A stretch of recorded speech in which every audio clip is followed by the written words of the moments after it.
ሰላም የስፖርት ቤተሰቦች እንኳን ወደ ቻናላችን በሰላም መጣችሁ። ዛሬ በእንግሊዝ ፕሪሚየር ሊግ ምናልባትም የውድድር ዓመቱን መልክ የሚቀይር ታላቅ ፍልሚያ እንመለከታለን። ሊቨርፑል ከማንቸስተር ሲቲ። ባለፉት ዓመታት እነዚህ ሁለት ክለቦች ሲገናኙ ያየናቸው ውጤቶች ታሪክ ራሱን ይደግማል ወይስ ዘንድሮ አዲስ ነገር እንመለከታለን የሚለውን ጥያቄ እንድናነሳ ያስገድዱናል።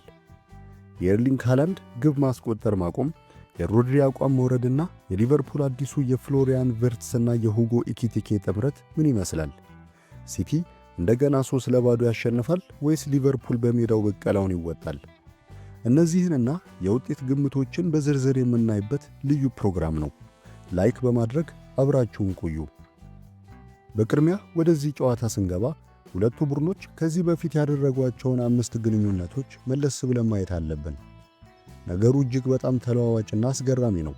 የመጨረሻ ግንኙነታቸውን ካስታወስን በኖቬምበር ወር ማንቸስተር ሲቲ ሊቨርፑልን 3-0 በሆነ ሰፊ ውጤት አሸንፎ ነበር። ያ ጨዋታ ለሊቨርፑል ደጋፊዎች እጅግ አስደንጋጭ ነበር።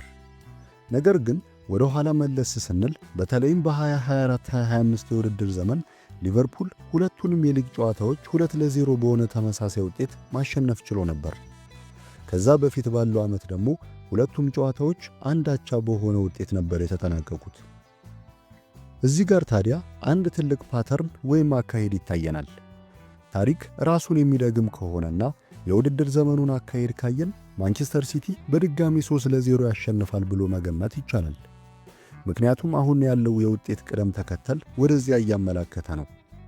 ነገር ግን እርግጠኛ ሆኜ የምነግራቸው ነገር ቢኖር ሊቨርፑል ይሄ ነገር በድጋሚ እንዲከሰት ፍጹም አይፈልግም። በተለይም አሁን ባሉበት የራስ መተማመን ደረጃ በኖቬምበሩ ጨዋታ የሰሩትን ስህተት ለመድገም ዝግጁ አይደሉም። ያለፈውን ሽንፈት ተከትሎ ብዙ ታላላቅ የስፖርት ሚዲያዎች ስካይ ስፖርትን ጨምሮ ስለ ሊቨርፑል የወደፊት ዕጣ ፈንታ ስጋታቸውን ገልጸው ነበር። ይሄ ቡድን ዋንጫ የመብላት አቅም አለው ወይ የሚለው ጥያቄ በስፋት ተነስቶ ነበር። አሁን ግን ከ3 ወራት በኋላ ስንመለከት በሊቨርፑል ቤት ውስጥ አንድ መሰረታዊ ለውጥ እናያለን። ይሄ ለውጥ ምንድነው? ቡድኑ መናበብ ፈጥሯል። በተለይም አዲሱ የሊቨርፑል ጥምረት ፍሎሪያን ቨርትስ እና ሁጎ ኢኪቲኬ እጅግ አስደናቂ የሆነ መግባባት እያሳዩ ነው። ሁጎ ኢኪቲኬ ወደ ቡድኑ ሲመጣ ወዲያውኑ ነበር ተጽዕኖ መፍጠር የጀመረው። በሌላ በኩል ፍሎሪያን ቨርትስ ከቡድኑ ጋር ለመዋሃድ የተወሰነ ጊዜ ወስዶበታል። ነገር ግን አሰልጣኝ አርኔ ስሎት ቨርትስን የት ቦታ ቢያጫውቱት የበለጠ ውጤታማ እንደሚሆን አሁን ላይ ያገኙት ይመስላል። ቡድኑ በሱ ዙሪያ በመገንባት ለሊቨርፑል የተረጋጋ መዋቅር ፈጥረዋል። ሌላው የሊቨርፑል ትልቁ ችግር የነበረው ሬስት ዲፌንስ ወይም ቡድኑ በማጥቃት ላይ ያለ የሚኖረው የመከላከል አደረጃጀት ነበር። በዚህ ረገድ አሁን ትልቅ መሻሻል አለ። እዚህ ጋር የዶሚኒክ ዞቦስላይን ሚና ሳናነሳ ማለፍ አንችልም። ዞቦስላይ የዘንድሮ የሊቨርፑል ምርጡ ተጫዋች ነው ብንል ማጋነን አይሆንም። እንደ አማካይ ይጫወታል፣ እንደ ፉልባክ ይጫወታል፣ የትም ቦታ ላይ አሰልጣኙ ሲፈልገው አለ። በተለይም እንደ ቀኝ ተከላካይ ሲሰለፍ ያለው ታክቲካል ዲሲፕሊንና ቦታ አጠባበቅ ለሊቨርፑል ትልቅ እፎይታን ሰጥቷል። እዚህ ጋር ታዲያ አንድ የታክቲክ ክርክር አለ።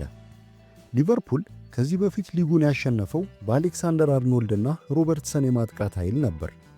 አሁን ግን እንደ ኬርኬዝና ፍሪምፖንግ ያሉ ተጫዋቾችን አጣምሮ ማሰለፍ አደጋ አለው የሚሉ አሉ። ምክንያቱም ሁለቱም በተፈጥሮ ዊንገሮች ናቸው። ሮበርትሰን በመከላከል ረገድ የተሻለ እንደሆነ ግልጽ ነው። ነገር ግን ሊቨርፑል የመሃል ሜዳውን መቆጣጠር ከቻለ እነዚህን አጥቂ ተከላካዮች መጠቀም ይችላል። ወደ ፍሎሪያን ቨርትስ እንመለስ። ብዙ ደጋፊዎች ይህን ተጫዋች በከፍተኛ ገንዘብ ሲያስፈርሙ ወዲያውኑ እንደ ባየርን ሊቨርኩሰን ጊዜው ሾው ታይም ወይም አስማታዊ ነገር ጠብቀው ነበር። ቨርትስ ገና በወጣትነት ዕድሜው ያለ ትልቅ ተስፋ የተጣለበት ተጫዋች ነው። ከጀርመን የመጡ አንዳንድ ተጫዋቾች ወዲያውኑ ሲዋሃዱ አይተናል። ለምሳሌ ሁጎ ኢኪቲኬ ወዲያው ነበር የተላመደው። ቨርትስ ግን የተለየ ባህሪ አለው። እሱ በቅድሚያ የቡድኑን እንቅስቃሴ፣ የአሰልጣኙን ፍላጎትና የጓደኞቹን አጫወት የሚያጠና አይነት ተጫዋች ነው። ቅርብ ጊዜ ባየናቸው ጨዋታዎች ግን ቨርትስ እንቁቅልሹን የፈታው ይመስላል። የቡድን አጋሮቹም እሱን ማመን ጀምረዋል። ኳስ ወደ እሱ ሲሄድ ጨዋታው እንደሚረጋጋና የጎል ዕድል እንደሚፈጠር መተማመን አለ። በሚቀጥሉት 6 ወራት እውነተኛውንና ምርጡን የፍሎሪያን ቨርትስ እንደምናይ አልጠራጠርም። እሱ ገና ወርልድ ክላስ ደረጃ ላይ አልደረሰም፣ ግን በዚያ መንገድ ላይ እየገሰገሰ ያለ እንቁ ተጫዋች ነው። አሁን ደግሞ ወደ ተጋጣሚው ማንቸስተር ሲቲ እንምጣ። ሲቲዎች ያሉበት ሁኔታ እጅግ አሳሳቢ ነው። በመከላከል ረገድ ቡድኑ ተበታትኗል። ምንም እንኳን ማርክ ጉይን ቢያስፈርሙም በቅርቡ ከኒውካስል ጋር በካራባኦ ካፕ የነበረውን ጨዋታ ላየ ሰው ሲቲ ምን ያክል ክፍት እንደነበር መመስከር ይችላል። ኒውካስል 16 ወይም 17 የጎል ዕድሎችን ፈጥሮ ነበር። በዚያ ምሽት ታዲያ 5 ወይም 6 ጎል ማንቸስተር ሲቲ ሊያስተናግዱ ይችሉ ነበር።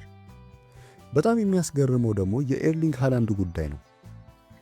አዎ የኤርሊንግ ሃላንድም ጉዳይ አሳሳቢ ነው። ሃላንድ ጎል ማግባት ብቻ ሳይሆን በሜዳ ላይ ያለው እንቅስቃሴም ወርዷል። ከቶትናም ጋር በነበረው ጨዋታ ሃላንድ በአካል ብቃትም ሆነ በተጽዕኖ ፈጣሪነት ዜሮ ነበር። አንድ አጥቂ ጎል ባያገባም እንኳን ተከላካዮችን በማወክ ለጓደኞቹ ዕድል መፍጠር አለበት። ሃላንድ ግን ያንን እያደረገ አይደለም። በተቃራኒው እንደ ኦማር ማርሙሽ ያሉ ተጫዋቾች ተቀይረው ገብተው ልዩነት ሲፈጥሩ እያየን ነው።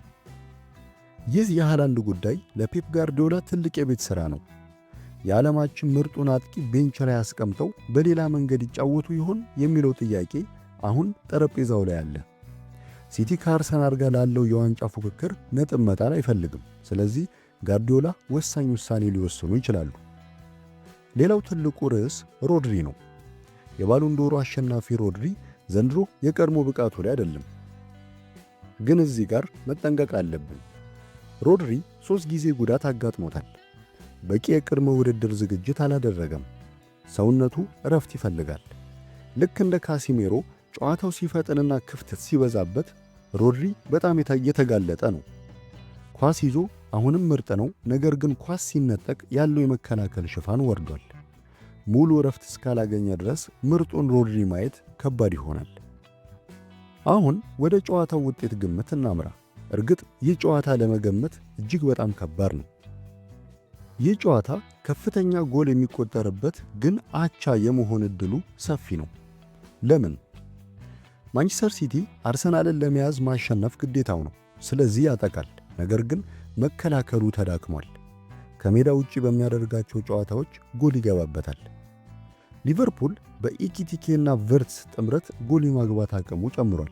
ግን አሁንም መከላከሉ ላይ ክፍተት አለው። ምናልባት በጨዋታው 2-2 ወይም 3-3 የሆነ ውጤት ልንመለከት እንችላለን። በአጠቃላይ የሳምንቱ መጨረሻ ጨዋታ በታክቲክ በስነ ልቦናና በግለሰብ ተጫዋቾች ብቃት ፍልሚያ የሚሞላበት ነው። ሊቨርፑል አርሰናልን የመሪነት ቦታ ላይ ለማቆየት ወይስ ሲቲ ወደ ፉክክሩ ለመመለስ? መልሱን በሜዳ ላይ እናየዋለን። እናንተስ ምን ትገምታላችሁ? የፍሎሪያን ቬርትስና ኢኪቲኬ ጥምረት የሲቲ ተከላካይ መስመር ይሰብረው ይሆን ወይስ ሃላንድ ከእንቅልፉ ነቅቶ ሊቨርፑልን ይቀጣ ይሆን? ውጤት ግምታችሁን ኮሜንት ላይ አስቀምጡልን። ይህ ቪዲዮ ከተመቻችሁ ላይክ፣ ለጓደኞቻችሁ ሼር ማድረግ አትርሱ። ስለተከታተላችሁን እናመሰግናለን።